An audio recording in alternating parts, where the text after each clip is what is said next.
मुख्यतः मराठा समाजामध्ये पैशाचं मानसशास्त्र आज आपला चर्चेचा विषय सायकोलॉजी ऑफ मनी किंवा माइंडसेट. बरोबर. एक तर पहिली गोष्ट काय दिसतंय की मराठा समाजामध्ये शेती हाच उद्योग समजला जातो आणि शेती काही शाश्वत नाहीये, म्हणजे ती निसर्गावर अवलंबून आहे आणि आता काही शेती परवडत नाहीये आणि त्याच्या पलीकडं नवीन उद्योग व्यवसाय करण्यासाठी समाजामध्ये काही नवीन गोष्टी सांगितल्या पाहिजेत. कारण माइंडसेट मानसशास्त्र असं सांगतं की पहिल्यांदा काही गोष्टीचं मनामध्ये बीजरोपण झालं पाहिजे, असं तुम्ही स्वतःच सांगता. बरोबर. नेमकी तुमची कल्पना काय आहे? नक्कीच दादा, खूप महत्त्वाच्या विषयाला आज तुम्ही ही चर्चा घेतलेली आहे, की सायकॉलॉजी ऑफ मनी.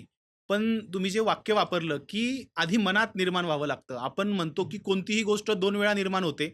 जशी ती प्रत्यक्षात निर्माण होते, त्याच्या कित्येक दिवस आधी ती मनात निर्माण झालेली असते. आता या आपल्या पॉडकास्टच आपण बघूया, की कित्येक वर्षापासनं हा विचार तुमच्या आधी मनामध्ये आलेला होता आणि आज त्याचं प्रत्यक्षातलं भव्य स्वरूप आपण पाहतोय.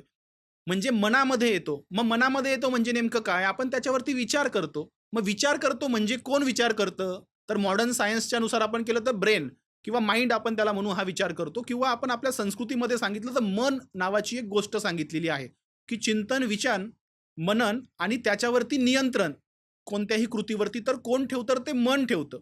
म्हणजे या शरीरामध्ये सर्वाधिक बलवान जर काय असेल तर ते तुमचं मन आहे. मग या मनापासून शब्द निर्माण झालाय मानसिकता. म्हणजे तुमचं मन कसं वागतंय. म्हणून आपल्याला जर या समाजामध्ये पैशाविषयीची जागृती निर्माण करायची असेल, तर सगळ्यात पहिले आपल्याला मशागत मनाची करावी लागणार आहे. त्यामुळे मन आणि त्यातून निर्माण झालेला शब्द मानसिकता. मग पैशाविषयीची मानसिकता बदलायची असेल, मराठा समाजामध्ये आपण पाहिलं तरी बहुसंख्य लोक शेती करतात. माझेही आजोबा शेती करायचे. वडीलही सुरुवातीच्या काळामध्ये शेती करत होते.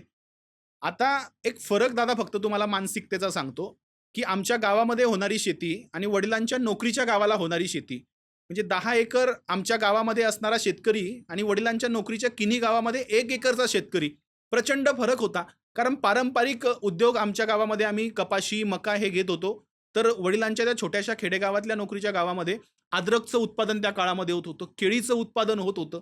मग मला लहानपणी नकळतपणे कळालं, की अरे आजोबा तर सांगतात, की शेती परवडत नाही आणि इकडे 1 एकरचा जो शेतकरी आहे त्याला लाखो रुपये मिळताय. मग हा फरक कुठे होता? तर या शेतकऱ्यांची मानसिकता बदललेली होती, की आपण नवीन पिकं घेतली पाहिजेत. नवीन पिकांवरती काम केलं पाहिजे. तर मुळात शेतीसोबत सुद्धा मानसिकता फार महत्त्वाची आहे. आणि दादा, तुम्ही जो महत्त्वाचा प्रश्न विचारला, की शेती खरंच परवडतीये का? तर तुम्ही तुमच्या अनेक भाषणांमधून देखील नेहमी सांगत असतात, की जशी-जशी काळ पुढे जातोय, शेतीचं विभाजन होत चाललंय. म्हणजे 100 एकरचा जमीनदार आज 2 एकरावर येऊन पोहोचलाय. म्हणजे आमच्या व्यवसायाचं क्षेत्र हे विभाजनामुळे कमी-कमी होत जातंय. त्यामुळे आम्हाला शेती म्हणून जर व्यवसाय करायचा असेल, तर सर्वात प्रथम आमच्या मानसिकतेमध्ये बदल करावा लागेल. त्या केळीचं उत्पादन 1 लाखाचं घेणाऱ्या गावामध्ये मला खूप मोठे ते शेतकरी वाटायचे. पण एखादी बागवान यायचा आणि त्या केळीला पाडा म्हणतात. तो पाडा घेऊन जायचा आणि तो 1 लाखाचे तिकडे किती रुपये करत असेल माहीत नाही. पण एकाही शेतकऱ्याची मानसिकता ही होत नव्हती, की या केळीला कुठेतरी प्रक्रिया केंद्राचं स्वरूप मी दिलं पाहिजे.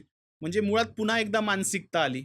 तर शेतीसोबत व्यवसाय करायचा असेल, तर सगळ्यात महत्त्वाचं मनावरती आम्हाला काम करावं लागेल. शेतीसोबत मनाची देखील मशागत करावी लागेल.